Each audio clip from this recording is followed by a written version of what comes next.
들어오시면 채팅 쳐주세요. 누군지 이름 적어주세요. 출석해 뭐 적어야 되니까.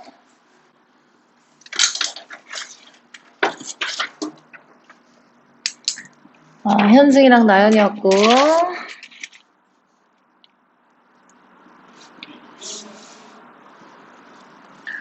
주원이었고, 우림이,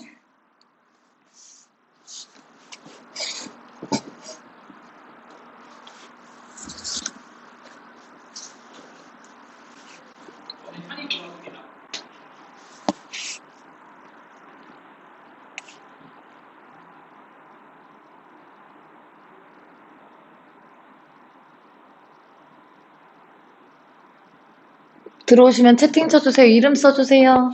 들어오신 분들 선생님 출석 체크해야 되니까.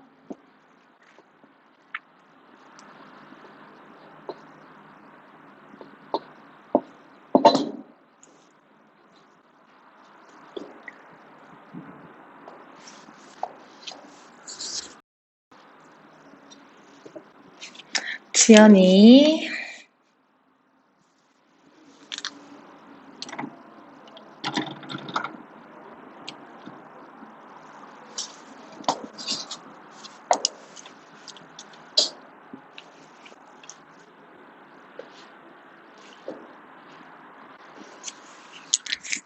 들어오신 분들 채팅 쳐주세요. 이름만 적어주세요.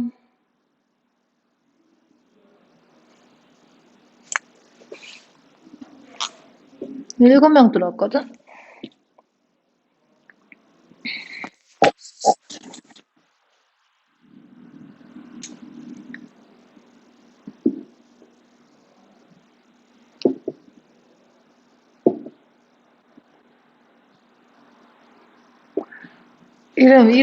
이름, 일곱 명인데?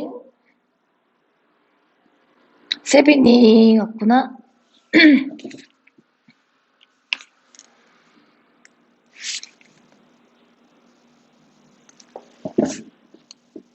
유미랑 지영이 아직 안 왔니?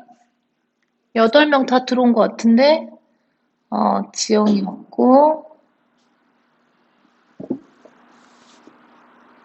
유미, 유미 전화해달라고 할게요.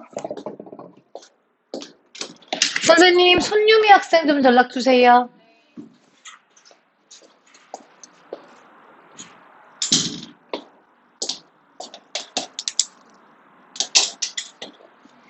뭐 할지 써져 있죠. 오늘 유자소전 복습을 진행을 할 거예요.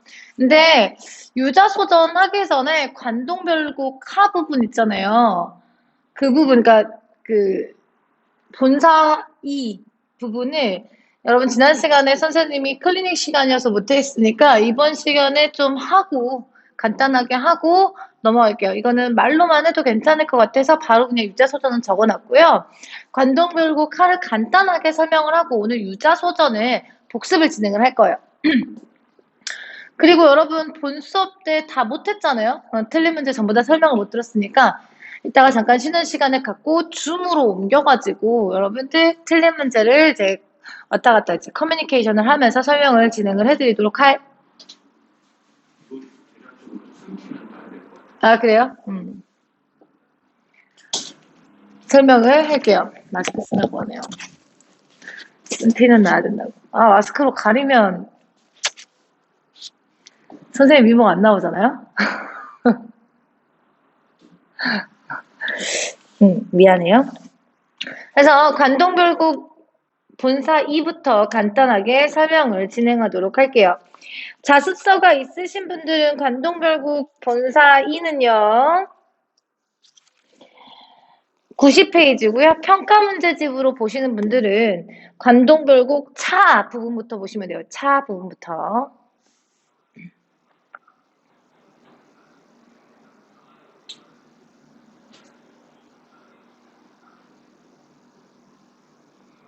피셨나요? 그러면 시작해 보도록 하겠습니다. 빨리 할 거예요. 이거 복습하는 거고요. 나는 그래도 내용이 잘 기억이 안 난다. 자세하게 보고 싶다 하시는 분들은 올라와 있는 자료를 보시면 돼요. 세빈아 뭐라고? 뇌는 뭐야? 이 채팅이 좀 늦게 올라와. 그래서 줌으로 이동을 할 거야. 자습서 90페이지 평가 문제집은 차부 보시면 되고요.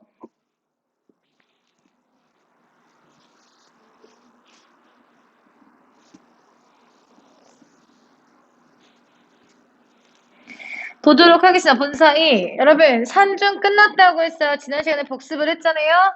빨리 진행하겠습니다. 산중만 매양 보랴 지가 물어보고 지가 대답했어요. 여러분 문답법이죠. 여정이 나타나요. 산에서 동해로 갑니다. 동해로 가자스라. 남여 완보하여 여러분 남여를 통해서 얘 관찰사 신분이구나라는 것을 알 수 있다 했고 산영루 올라보니 그랬어요. 여러분 산영루 여정이죠. 영농 벽계수와 수성대도는 여러분 영농 벽계는 시각이고요. 수성대고는 청각이고요. 이별을 원망하는 듯 의인법, 주객, 전도. 쉽게 말해서 나 금강산 떠나기 아쉬워를 지금 얘네들한테 주객전도를 통해서 나타내주고 있습니다. 정기를 떨치니 오색이 넘노는 듯 고각을 섣분이 해오니 다 걷는 듯 비슷한 구절 반복하고 있죠. 대꾸법이고요. 이거 과장법이에요. 정기는 관찰사의 신분을 알려줘. 이게 관찰사 이렇게 갈 때 정기를 같이 가거든요. 시각적 심상이고요. 과장법이에요. 오색이 넘노는 듯 그랬으니까 고각을 섣불어서 소리죠. 청각적 심상이고요. 해운이 다 거치는 듯 그랬어요.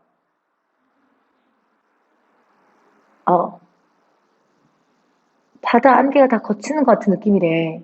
과장법이죠. 소리가 커서 그렇다라는 거예요. 그러니까 얘는 관찰사 행렬을 나타내주고 싶었던 거죠. 명사길 익은 말이 취선 누구 화자를 빚기 싫어 도교사상 나타났네요. 빚겨 싫어서 바다를 곁에 두고 해당화 핀 거 계절적 배경 알려줘요. 해당화 들어가니 백구야 자연적인 소재여 날지 마라 네 벗인 줄 어띠 아리 한자 성어 물 아 일체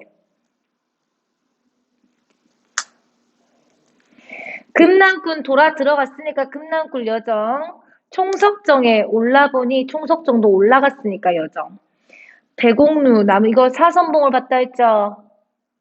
그걸 배공루의 남은 기둥이라 했으니까 이거 비유적 표현이에요. 다만 넷이 서 있구나. 공수의 성령인가 부기로 다듬어는 거 예찬적 태도예요. 중국의 유명한 조각가가 만들었는지 귀부, 귀신의 도끼로 만들었는지 구태여 육명은 무엇을 본떴느냐 그러니까 6면이다 라고 이야기하면서 사선봉의 모습을 예찬하고 있어. 너무 예뻐 이거. 너무 예뻐. 이렇게 얘기를 하고 있죠. 다음으로 넘어가서 고성일란 처만 두고 그랬으니까 고성은 안 갔어. 3일포를 찾아갔습니다. 단서는 완연한데 사서는 어디 간 건가? 여러분 이거 자연사와 인간사의 대비죠? 그죠? 안타까워하고 있습니다. 죽었네 이 사람들. 여기 사흘 머문 후에 어디가 또 머물고 선유담 영랑호 거기가 있으십니까? 청간정 망경대 몇 곳에나 앉았습니까? 죽은 사선들을 떠올리면서 추모 안타까워하고 있죠. 단서는 완연한데 사선은 어디 갔냐 라면서 안타까워하고 있는 모습이라고 생각하시면 되겠습니다. 이화는 벌써 지고 계절적 배경 알려줍니다. 늦봄이야. 접동새가 슬피운데 이거 감정이입 아니라고 했죠. 그냥 애상적 분위기만 형성을 해주고 있습니다. 낙산의 동쪽 둔턱으로 의상대에 올라보니 일출 여러분 하늘에 하나 있는 거 일출 태양 누구? 임금님이요. 임금님. 일출을 보리라 밤중에 일어나서 여러분 여기서 시간적 변화가 있습니다. 시간 변화. 파글은 시간의 흐름에 따라서 구성하고 있어요. 파글. 밤중에 일어났거든요. 상운이 잡히는 듯 지규법. 육룡이 받치는 듯 지규법. 비슷한 구절 반복했으니 대구법이고요. 자, 상운이 잡힌다는 것은 바다 위에 있으면 여러분 이제 해가 뜨기 전에 막 이렇게 막 상서로운 기운 같은 게 막 나오는 모습을 이야기하고요. 막 이제 떠오를 때는 육룡이 밑에서 받쳐서 올리는 것 같더라. 그래서 점차 떠오르기 전에서 떠오른 후까지의 모습을 나타내줘요. 바다를 떠날 때는 망국이 일렁이더니 수평선 위로 올라왔지. 이렇게 올렸으니까 수평선 위로 올라왔죠. 천중에 치뜨니, 천중에 뜨니 호발. 여러분, 얇은 머리카락을 이야기해요. 얇은 털도 셀 수 있을 정도로 밝더라 이런 뜻이니까 여러분 임금님의 총명치애가 너무너무 밝아 이런 표현이에요. 아마도 근처에 열구름 머물세라. 여기 열구름은 간신배니까 세모해야 된다고 했고요. 200의 시를 인용한 거예요. 아셔야 돼요. 200의 시를 인용한 부분이에요. 시선은 어디 가고 200은 어디 가고 해타는 이 시 구절 이 19절만 남았나니 천지간의 장안기별 일출의 모습을 자세히도 써놨네 이렇게 얘기하고 있는 부분입니다. 천지간 장안기별은 일출의 모습이다 라고 생각하시면 될 것 같아요. 서양천사의 철쭉 계절적 배경 알려주네요. 문이발바, 이어발바, 우계지륜, 도교사상 경포로 내려갔습니다. 심리, 빙환, 비유법입니다. 여러분 무엇이 원관념이냐? 잔잔한 호숫물이 원관념입니다. 빙환은 얼음 같은 비단이에요. 그만큼 이렇게 막 반듯하고 잔잔한 모습을 이야기를 하겠죠. 다리고 고쳐달아 장송 큰 소나무 울창한 곳에 실컷 펴놨더라. 그러니까 은유법이겠죠. 은유. 물결도 잘기도 잘구나 모래를 셀 수 있겠다. 외로운 배가 항구를 떠나서 정자 위에 올라가니 강문고 넘은 곁에 넓은 바다가 거기로구나. 강문교는 안 갔어요. 조용하구나 이 기상 화려한다 저 경계. 여러분 기상이 화려하고 기상이 조용하고 경계가 화려한 거죠. 도치법이라고 말씀을 드렸던 거 기억나실 거예요. 도치법이고요. 이걸 보고 이 기상과 경계를 보고 이보다 갖춘데 또 어디 있단 말인고 서리법. 그러니까 이렇게 기상과 이런 경계를 갖출 만한 데가 더 없다라는 표현이에요. 홍장고사를 요란하겠다 하겠다. 여기 이 홍장고사가 나온 이유는 얘네가 지금 풍속이 너무너무 좋은데 얘네들이 그때 당시 때 그 상황에 대해서 홍장고사가 너무 요란하게 표현되는 게 아니냐 이렇게 좋은 곳인데 이런 표현이라고 생각하시면 돼요. 강릉 대도 여러분 행정구역이고요.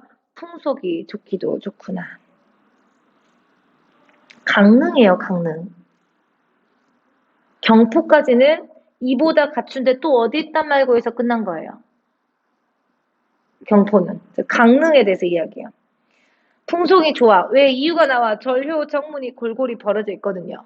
그래서 이 모습을 봤더니 비옥 가봉 태평성대거든요. 여기 있다 할까? 뭐야? 내가 너무 정치를 잘해서 선정을 베풀어서 태평성대가 일어났네. 그래서 이거는 성정을 과시하고 있는 부분이다라고 생각하시면 될 것 같아요.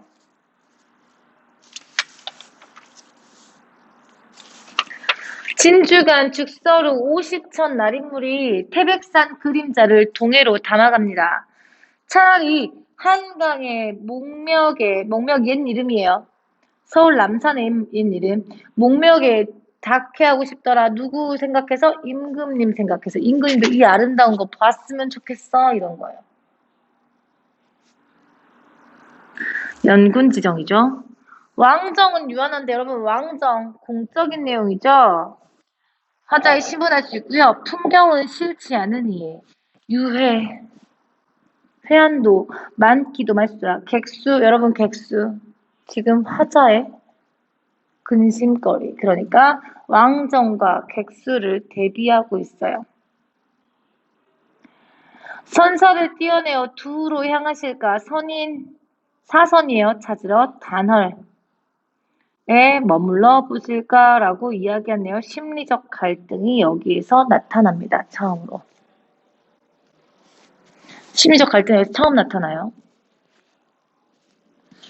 천근 하늘 끝을 못 보아서 망향당에 올라보니 바다 밖은 하늘이니 하늘 밖은 무엇인고. 이거 연세법이라고 말씀을 드렸잖아요. 연세법이고요. 여러분 일망무제. 가뜩 노한 고래 은유법이에요. 원관념은 파도를 이야기해요. 누구라서 놀랄건데 불거니 뿜거니 어지러이 구눈지고. 하류법이죠. 파도의 역동적인 모습을 표현해주고 싶은 거예요. 은사는 파도 윗부분이에요. 하얀 부분 은유법이에요. 꺾어내서 육합을 내리는 듯 지규법이고요. 5월 장천의 계절적 배경 바로 나오네요. 5월이에요. 백설 물보라요. 은유법입니다. 무슨 일인고. 하다가 난리 부르스를 치고 있죠. 자신의 심정이 지금 안 좋으니까 그래요. 결사 접근더 밤이 들어 풍랑이 조용해. 풍랑이 조용한다는 건 얘가 감정을 다스릴 만한 그런 어떤 계기가 있겠다라는 생각을 줘요. 부상, 동쪽 바다, 지척의 월명. 여러분 하늘에 하나 있는 거 임금이에요. 월, 기다리니. 서광 천장에 보이는 듯 숨어버렸어요. 자, 서광 천장에 배는 듯 숨는구야. 이 부분이요. 소동파의 중추 명월이라는 시에서 인용하고 인 거예요. 이거 인용 나온 거예요. 이거 인용 나온 거야. 여러분 인용된 부분 꼭 아셔야 돼요. 왜 그러냐면 뭐 가와 다의 공통점으로 적절하지 않은 것 이런 거 나올 수 있거든요. 그러니까 여기에 인용이 나왔구나 정도까지 생각하셔야 되고요. 주렴을 고쳐 긋고 옥계를 다시 쓰면서 계명성 샛별이 돋도록 고쳐 앉아 바라보니 시간의 흐름 나타난 거예요. 밤에는 못 봤잖아. 새벽별이 될 때까지 기다렸어. 백년아 원관념 임금님의 은총이에요. 임금님의 은총 은혜예요. 원관념 비유법이에요. 한 가지를 누구라서 보내신고. 일이 좋은 세계 남에게 다 보이고 싶더라. 애민정신 선정의 포부.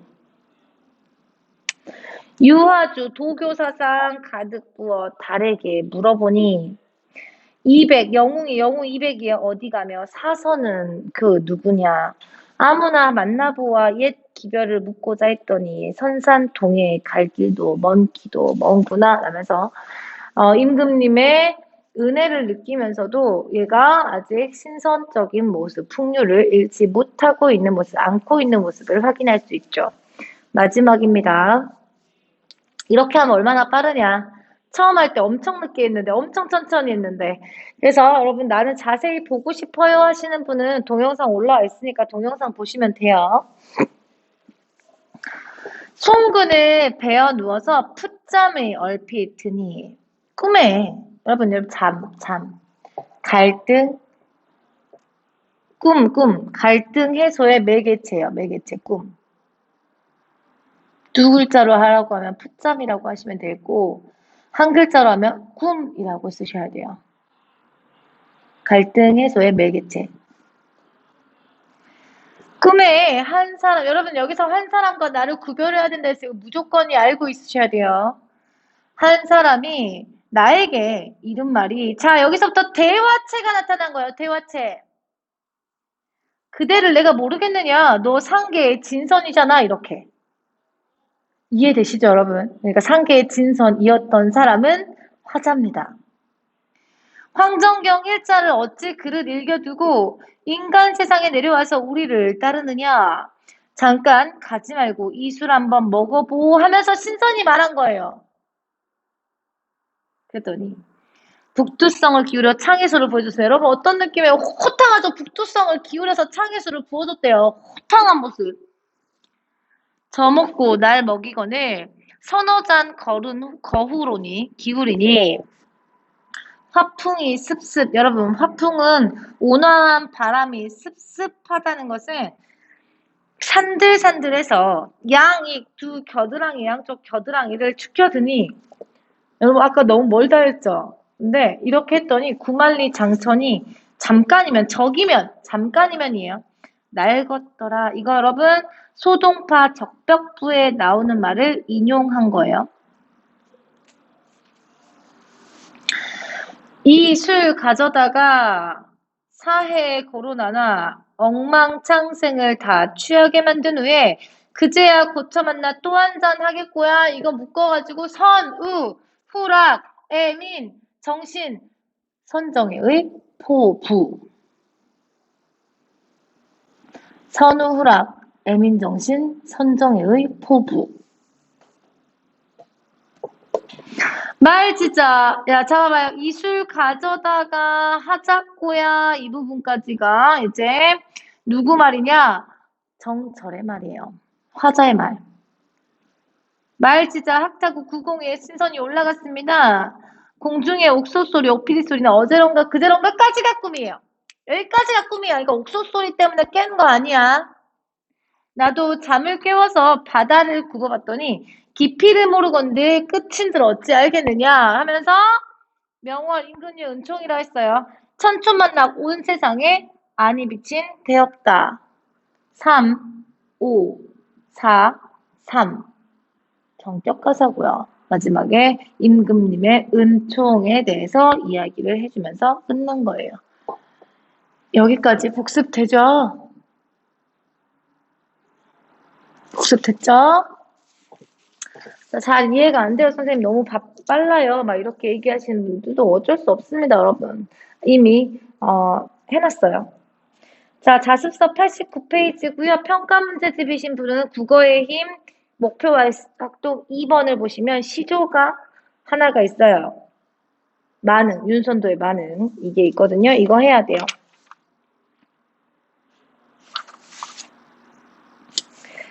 보리밥, 풋나물을 알맞게. 여러분 시조예요? 사음 보죠?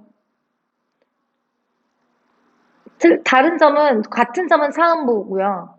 다른 점은 얘는 1수, 2수, 3수, 4수 나눠져 있어요. 그 가사문학은 연속체라서 길이 제한이 없는데. 그리고 그나문이랑 아마도 같이 종장의 첫 음보는 세 글자로 고정하고 있는 것도 방금 전격가사의 맨 마지막 구절과 유사하죠. 같죠? 보리밥, 풋나물, 소박한 삶을 알맞게 먹은 후에 바위가 물가 자연, 바위급 물가 자연에 실컷 논다. 유유자적. 그나문 여나문일은 여러분 속세의일이에요. 속세일. 부러워할 줄이 있으랴 서리법 부럽지 않다. 만족하고 있어. 유유자적하면 자연 속에서 유유자적하면서 강호한정과 안분지족, 안빈낙도를 느끼고 있는 부분이에요. 사수에는 누구라서 삼공보다 낫다 하더니 만승이 이만하랴 또 서리법이에요. 쉽게 말해서 누군가가 영의정, 좌의정, 우의정보다는 자연 속에 사는 게 낫다고는 했는데 내가 봤더니 황제보다 낫더라 이런 표현이에요. 그러니까 권력을 가지고 사는 사람보다 자연 속에서 유유자적하는 것이 낫더라. 이제로 생각했더니 소부랑 허유가 야같네, 자기들만 했네 이런 표현이 소부랑 허유가 자연 속에서 즐겼더라, 유유자적했더라 이런 표현이에요. 아마도 임천한흥, 주제는 임천한흥이에요. 숲속에서 한가롭게 사는 흥취를 비길 곳이 없어라 라고 속세보다 자연이 훨씬 좋아요 라고 이야기를 하고 있죠. 밑에는 뭐라고 했냐? 그냥 사음보 율격이다. 그 다음에 종장의 첫 음절이 세 글자로 고정을, 첫 구절이 세 글자로 고정을 하는데, 만응에서도 마찬가지다라고 이야기가, 마지막 구절이 세 글자로 시작을 하는데, 여기 시조에도 마찬가지라서 전격가사의 모습이 보인다라고 생각하시면 돼요. 나머지 써져 있는 거는 수업을 하면서 전부 다 정리한 거니까 넘어가셔도 괜찮습니다.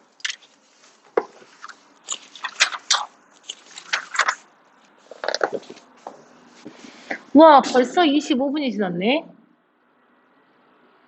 유자서전 복습이니까 여러분 빨리 진행을 한번 해보도록 하겠습니다. 자습서는 페이지 107페이지고요. 평가 문제는 유자소설 정리처럼 돼 있는 부분부터 보시면 될 것 같아요. 유자소설은 단편소설인 건 알겠어. 짧잖아. 근데 풍자소설, 세태소설이라는 거.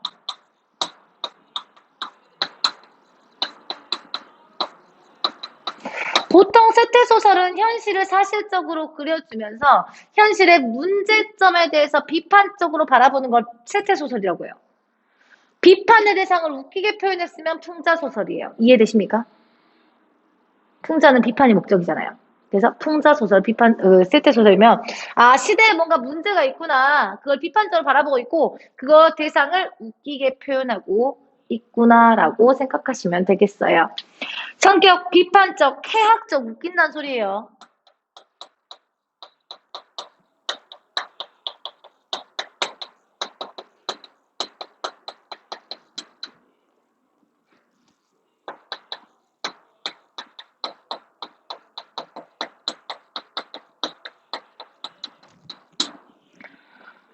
아까 비판한다 했고 웃음을 주면서 비판한다 했으니까 비판적, 해학적, 풍자적이요. 됐어요?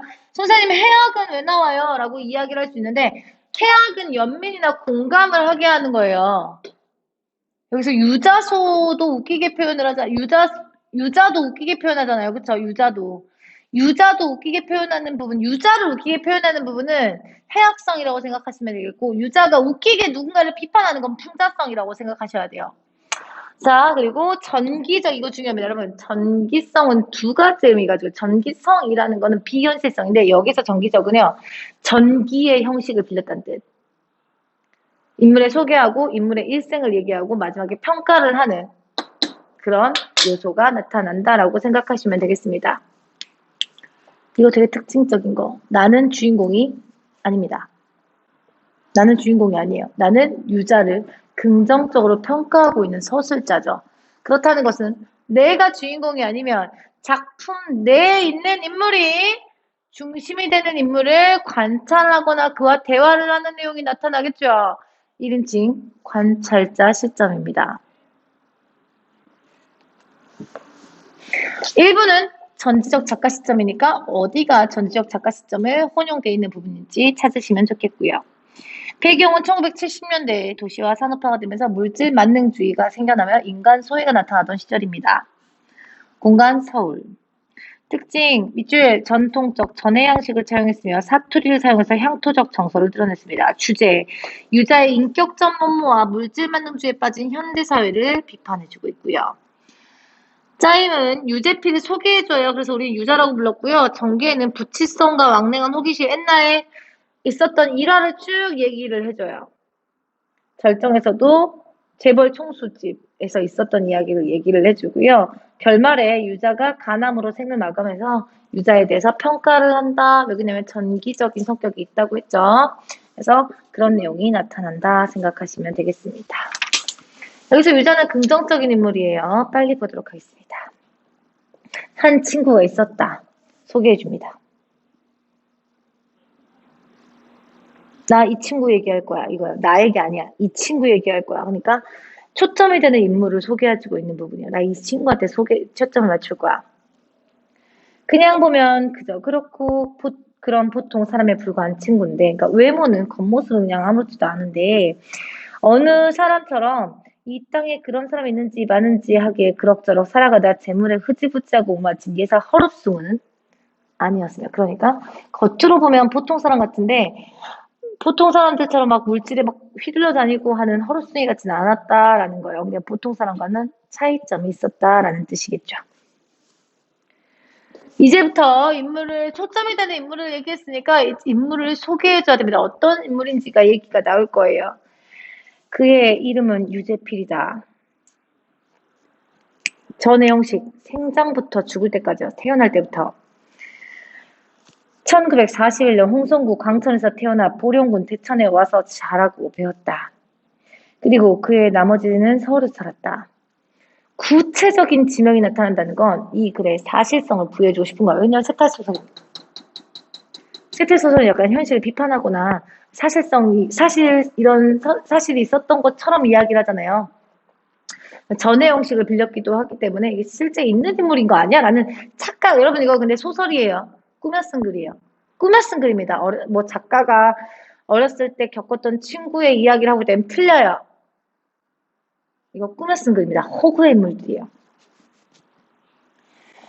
그는 어려서부터 타고난 총기와 숙기로 소래들에게 별종맞고 무리들에게 두드러진 바가 있어서 비색한 가운데 불우한 환경 속에서 여러모로 일찍 터득하고 앞서 나감에 따라 소녀 시절은 장이 성숙성하고 여러분 지금 좀 어려운 한자 말들 많이 나오죠. 단어의 뜻 물어보는 문제 나올 수 있습니다. 이거랑 관동묘국에서 여기랑 관동묘국에서 단어의 뜻 물어보는 문제 나올 수 있으니까 머릿속에 알고 계셨으면 좋겠습니다.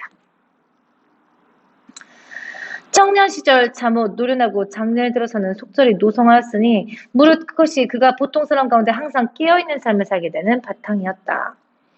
얘가 항상 깨어있는 삶을 산 바탕은 여러분 어려서부터 총기와 숙기가 있었고요. 비색한 가운데 불우한 환경 속에도 일찍 터득했고요. 그래서 숙성했고요. 어렸을 때부터. 그래서 노련하기도 했고요. 속절없이 노성도 했대요. 그래서 다른 사람들보다 훨씬 더 깨어있는 삶을 살게 되었다.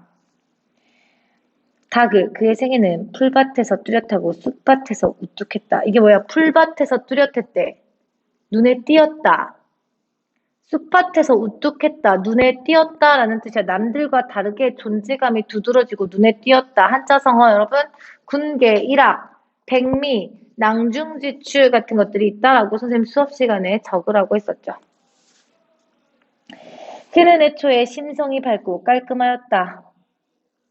직설적으로 얘기하고 있죠. 여러분 직접 제시.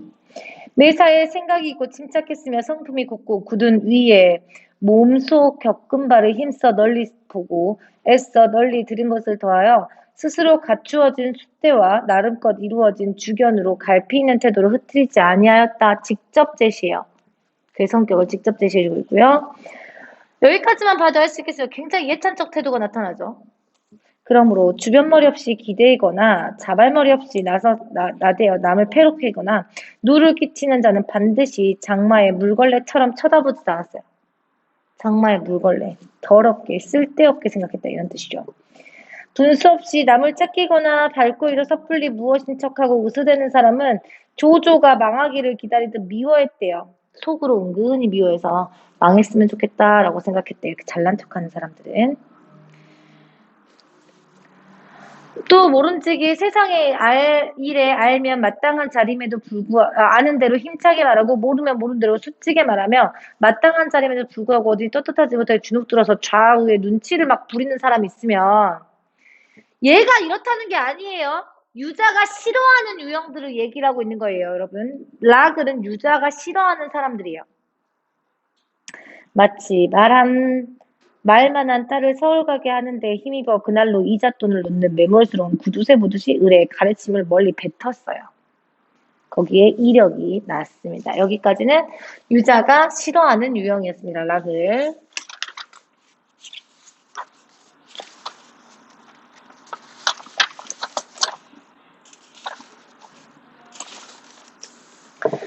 그의 댐댐이는 물론 그것이 전부는 아니었다. 채치는 그윽하고 체우는 따뜻하며 체질은 묵직한 사나 또한 남의 아픔이 자신의 아픔임을 깨달아 여러분 연민을 가지고 있는 사람이었어요. 연민과 공감을 가지고 있는 사람. 눈물을 나줄 때 자기가 아는 바 사람 사는 도리에 이르는 이를 진정으로 바라던 위인이었으니 짐지 저 옛말을 빌려서 말한다면 그야말로 특립 독행의 돌출이요 이른바 세상 사람들의 걱정거리를 그들보다 앞서 걱정하고 선우후락 사람들의 즐거움을 본 후에 즐거움을 누린다. 이게 선우후락이죠. 선우후락. 그러니까 선천하지 우이우 이건 무슨 말이냐. 세상 사람들의 걱정을 먼저 걱정한다. 그 다음에 후천하지 락이락이에요. 그러니까 사람들이 즐거운 후에 나도 즐거워한다. 선우우락을 즐기고 있어요. 선우우락이에요. 이거. 선비적인 이거 인용이에요. 여기 이 부분 인용이에요. 악양루기에서 나왔던 말을 인용하고 있는 거예요. 선비적 동량의 본북이라 하지 않을 수 없는 친구였다. 이긴감, 이간감, 나 육아요. 사투리 써서 여러분 향토적인 성격 준다고 했고요. 그가 내게 전화를 할 때마다 매번 거르지 않고 했던 첫 마디였다. 그렇지만 육아는 이미 다른 사람이 이르는 말이었습니다. 있었습니다. 그는 유자라고 이야기를 했어요. 유자. 그러니까 공자, 맹자, 유자 이렇게. 그러니까 본보기가 되고 존경할 만한 사람이라 해서 이렇게 별명을 불렀다 이런 뜻이죠. 중략 부분 유자는 특유의 부친성과 눈썹이나 학교의 명물도 여러분 여기까지는 직접 소개를 해줬고요. 이 다음부터는 일화가 나타나요. 일화. 이해되시죠? 일화가 나타나서 그의 성품과 성격을 알 수 있게 해줍니다.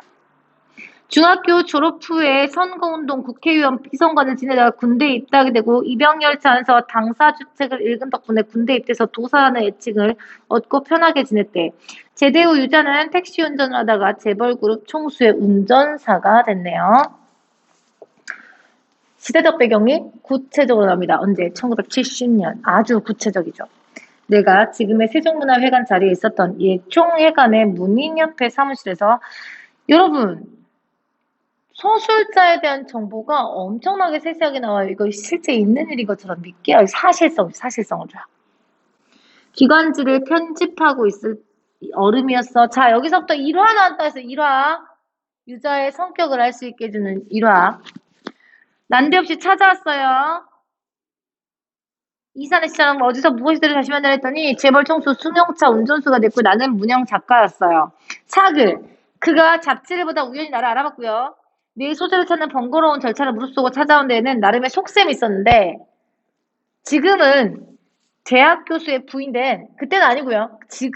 그때는 아니고 지금은 대학 교수의 부인된 자기 누이 동생을 나랑 소개시켜주려고 했던 거야. 중매를 하려고. 결혼을 하면 처자를 굴릴 놈인지 먹일 놈인지 우선 그것부터 슬쩍 엿보려고 온 것인데 그는 해가 바뀌어 그 누이 동생을 여의고 난 뒤야 비로소 내게 그 말을 했대요. 시집 보내고 나서.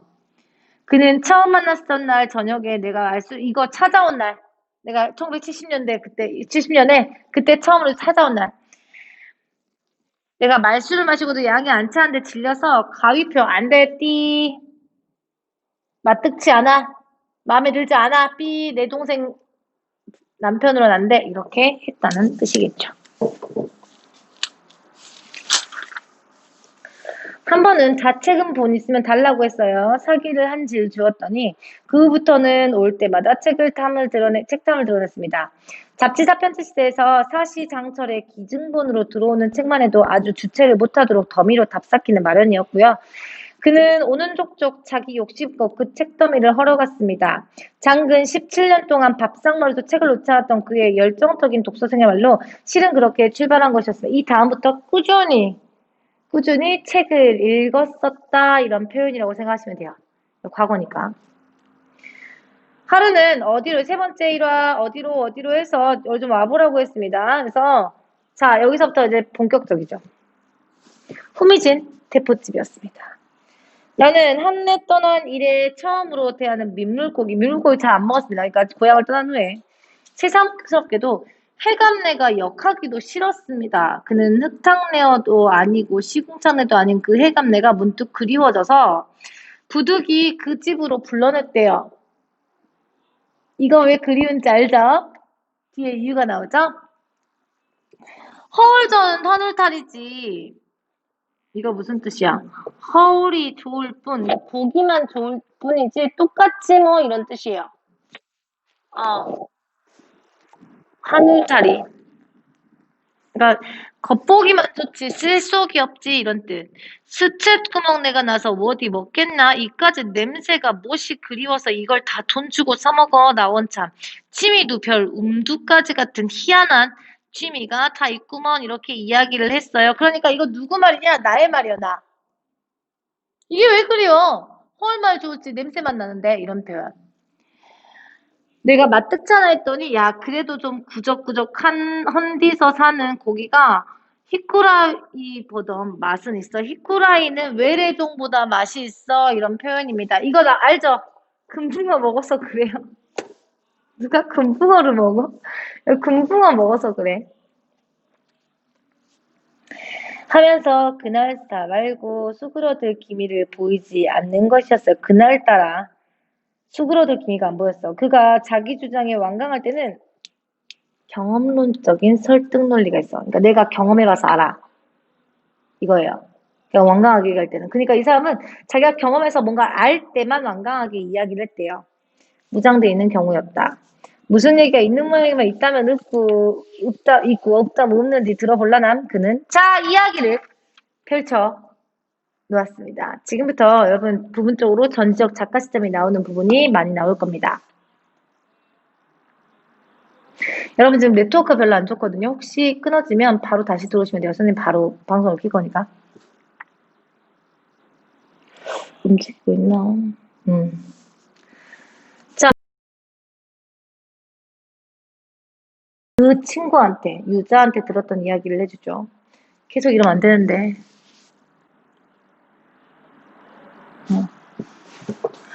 총수의 자택 연못에 생긴 것은 며칠 전의 일이었다. 뜰 안에다 벽이고 바닥이고 시멘트를 들이부어 만들었으니 연못이라기엔 수족관이라고 하는 편이 더 알맞는 시설이었다.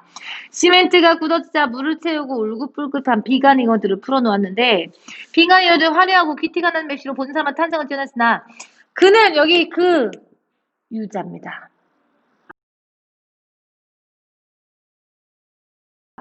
비행기를 타고 온 수입국이라서가 아니고요. 여러분 이거 그 회사 직원의 몇 사람치 월급을 다 쳐도 못 미치는 상식밖의 몸값이었습니다.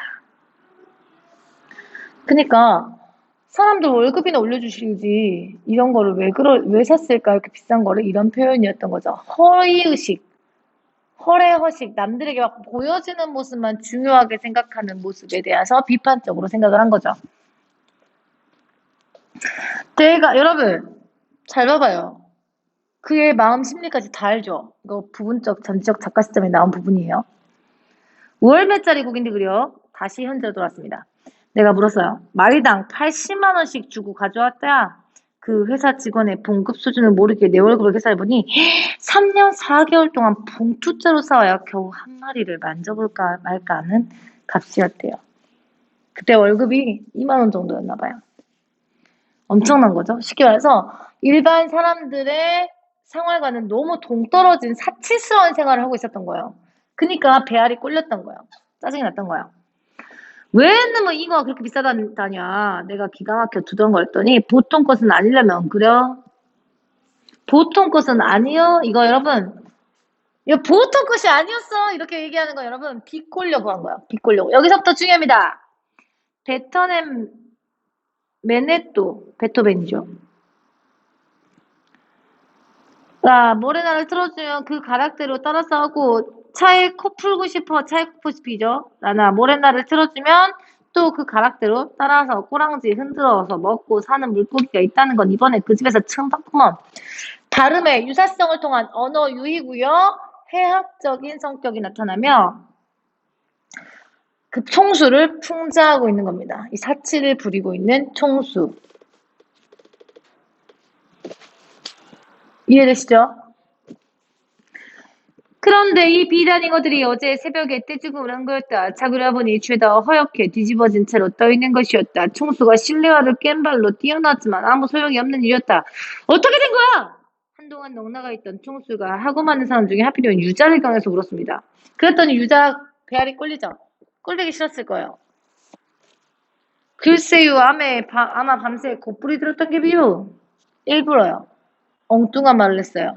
이것도 해학적입니다. 유자는 일부러 딴청했어요. 뭐야? 물고기가 물에서 감기에 걸려 죽는 물고기도 봤어? 총수는 그가 마치 혐의자나 되는 듯이 화풀이를 쉽게 말해서 비단잉어가 죽은 거를 누군가한테 화풀이를 하고 싶었던 거예요. 화풀이를 하고 쉴게요 여러분. 2장 남았거든요. 그는 비위가 상해가지고 그러니까 안 입고 와서요.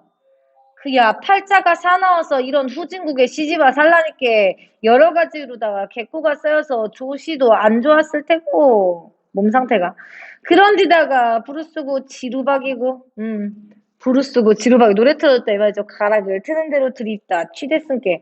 과로해서 몸살기도 다소 있었을 테고 본래 받들어서 키우는 새끼들일수록 다 탈이 많은 법이니까 여러분 이 부분도 비꼬는 말투를 쓴 거예요.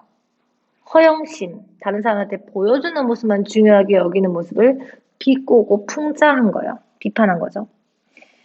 그는 시멘트 독성을 충분히 우려하지 않고 고기를 넣은 탈이 있으려니 하면서도 불여, 배참으로 우뭉을 떨어서 모른 척했어요. 하는 말마다 저 말 같지 않은 소리 시끄러이 사람아! 이것 때문에 총수가 기분이 상했어요. 비꼬는 게 느껴졌겠죠. 총수는 말 가운데서 어디가 듣기 싫었는지 자기 성질을 못 이겨서 돌아섰습니다. 그는 총수가 그랬다고 속생할 만큼의 오색한 편이 아니었어요. 그렇지만 오늘 아침에 들은 말은 쉽사리 삭힐 수가 없어가지고 이렇게 나를 찾아왔네요. 이런 뜻이에요. 오늘도 연못이 텅 빈 것이 못내 아쉬운 식단마다 정원 상태도 그만두고 연못가만 만들었더니 유기사 어제 그 고기들 다 어떻겠나 했더니 그는 아무렇지도 않게 여러분 일부러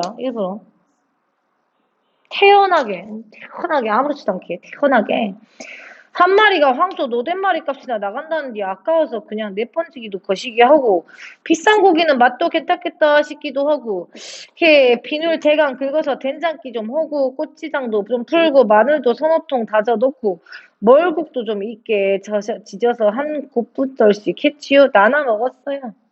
이게 총수의 화를 돋습니다. 뭐시 어쩌고 저째? 왜유? 이런 잔인무도한 것들 같더니 총수는 분기가 탱천해서 화를 주체하지 못해서 부젓지를 못했습니다. 어떻게 할 수가 없었습니다. 보아하니 아는 문자는 다 동원해서 호통을 쳤으면 하나 혈압을 생해서 찾는 눈치였죠. 달리 처리할 방법도 없잖은 값슈. 눈치 안 보여. 태어나고 능청스럽게 이렇게 얘기합니다. 그러니까 그렇게 속 좁은 사람이 아닌 거예요. 총수의 성과를 덧쓰려고 한 말은 아니었고요. 그가 할 수 있는 것이 그 방법 말고는 없었기 때문이요. 그래서 뒷동을 나갔습니다. 총수는 우악스럽고 무식하게 짝이 없는 아래것들하고 닫다붙다 해봤자 공연이 위신이나 흠이 가고 득될 것이 없다고 판단했는지 체면을 중시하는 성격. 다른 사람 눈을 중시해요. 숨결이 웬만큼 고루 잡힌 것으로 그 불쌍한 것들 여러분 이거죠. 저쪽 잔디밭에 고이 묻어주지 않고 그래 그걸 술안주로 처먹어버려? 에이 피도 눈물도 없는 독종도 여러분 잘 봐봐. 얘 월급 별로 안 준다니까. 그리고 자기 밑에 있는 사람한테 화풀이도 하고요. 욕도 하고 하는 사람이 며칠 키운 하루 키우는데 비단잉어를 죽은 걸 먹었다고 해가지고 독종들이라고 얘기를 해요. 피도 눈물도 없는. 위선이죠. 위선을 부리고 있어. 허영심 덩어리예요. 하고 혼자말처럼 중간에서 들어가 버리는 것이었다. 그리 지져 먹어보니 맛이 어땠죠? 내가 물은 말이었다. 워터키는 뭐가 어때요? 살이라고는 허벅허벅한 것이 별 맛도 없더구먼. 무기가 없어요. 하고 그가 다시 말을 이었다. 내가 독종이면 지는 말종인디. 총수에 대해서 이렇게 평가하고 있어요. 그러니까 부정적으로 평가하고 있죠. 자오지가 맛대가리 없는 서양 물고기 한 사발에 국산육을 두 사발이나 먹고 났더니 지금하고 해감내가 나더라도 이런 붕어 지짐이가 생각이 절로 나길래 얘가장 넣으라고 했다. 이해되시죠? 지금 얘기를 한 내용이 이제 중간에 나타난 거고요. 오늘 아침에 있었으니까 이 욕을 듣고 저녁인 거예요. 이걸 먹으러 온 거예요. 이해되시죠? 총수는 그 뒤로 그를 비롯해서 비당열 나눠 먹었을 때가 대문 경비원이며 보일러실 화부며 자녀들의 등하교용 승용차 운전수며 자택에서 근무하는 정원원들에게 조석으로 눈을 흘겨요. 아침 저녁으로 비단잉어 회식 사건 비밀로 인사이동을 단행할 의향까지는 없는 것 같아서 자르거나 이러진 않을 것 같았어.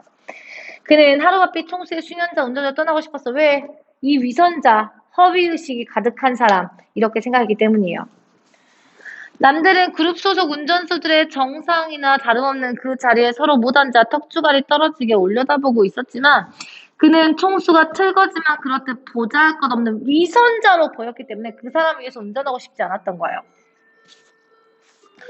그동안 그런 줄도 모르고 주야로 모셔온 날들이 그렇게 욕스러울 수가 없었고 그런 위선자에게 이렇듯 메인 몸으로 살 수밖에 없는 구차스러운 삶이 칙살맞고 가련하지 않을 수 없다고 스스로가 생각하고 있는 거죠.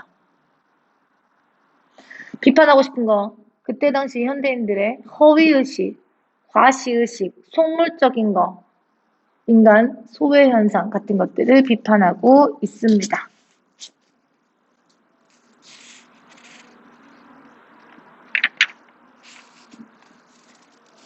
이해되십니까, 여러분? 자습서 옆에 핵심 정리 보면 서술상의 특징 비속어 사용했다, 사 이렇게 나왔잖아요. 그죠? 그리고 서술상의 특징 비꼬는 말투 사용했다. 뭐 서술상의 특징 중에 뭐 언어 유희를 사용했다. 사투리를 사용했다. 이거 4개는 무조건 알고 가실게요. 무조건 알고 가시고요. 풍자와 해양 문제 한 문제 정도 나올 거니까 꼭 알고 있을 거예요. 그리고 여러분 국어의 힘의 목표 활동 4 보도록 하겠습니다. 3. 전의 특징이죠. 전은 일생을 기록하고 후세에 전해고요. 필자의 평가를 포함해 이거 똑같죠. 처음에는 소설 중 일부 이런 전형 양식을 빌렸고요. 나중에는 특히 위인이 아닌 평범한 인물들도 대상이 되는 경우가 많았으니까 얘도 마찬가지 예시답이 뭐예요? 유자의 삶을 요약했다. 그 다음에 인물의 생애를 중간에 다뤘다. 끝에 작가의 평가를 제시하고 있다 해서 그리고 유자의 행적을 다루고 있으며 평범한 인물의 흥미진진한 이야기를 그려내고 있다는 것이 유자서전이 전의 형식을 빌리고 있다는 공통 특징이라고 생각하시면 되겠고요. 목표활동 4번 보시면 홍부전입니다. 다른 사람은 5장 목표로되 놀부는 6장 7보였다 어찌하여 그런 거 아니 심술부가 한 가지가 큰 장기 주머니만 하게 5장에 들어 간 옆에 가 붙어서 심술부 한 번만 뒤집히면 심술을 피운데 썩 야단스럽게 피우겠다. 자 여기서부터 열거법 술 잘 먹고 욕 잘하고 쌈 잘하고 초상대 춤추기 불붙는데 질체질하고 막 뭐 남의 지사 다 굴리고 막 장독에 구멍 뚫고 해요. 여러분 약간 모질한 느낌이죠. 여러분 과장되고 모질한 느낌이에요. 열거법이고요. 허점이 많은 심술된 모습을 보여주면서 웃음을 유발해요. 심각성을 잃고 웃음을 유발해서 비판, 풍자를 나타내주고 있다라고 생각을 하시면 될 것 같아요. 그러니까 둘 다 풍자예요. 여기까지도 여러분 본 수업 때 선생님이 세세하게 설명을 했으니까 오늘 본 수업은 이게 끝이에요. 이게 끝이고 여러분 선생님이 지난 시간에 관동별구 여러분 다 못해가지고 다 해왔던 거 기억나시나요? 쉬었다가 선생님이 여러분 단체톡에다가 줌 링크를 올려주면 그걸 커뮤니케이션을 하면서 몇 번 틀렸어요, 몇 번 틀렸어요 얘기를 해주면 선생님이 그거를 설명하는 시간을 따로 갖도록 할게요. 무슨 말인지 이해하셨죠? 그래서 선생님이 여러분 쉬고 있다가 선생님이 줌 링크를 올리면 2분 안에 들어오시면 돼요. 한 5분 정도 쉬도록 할게요, 여러분. 오늘 긴 수업 듣느라고 고생하셨어요. 벌써 50분이 넘게 수업을 들으셨는데 고생 많이 하셨고 이 다음은 이제 줌으로 수업을 하는 거니까 틀린 문제만 설명을 들으면 돼요. 고생하셨어요. 선생님 링크 보낼 때 들어와 주시기 바랄게요.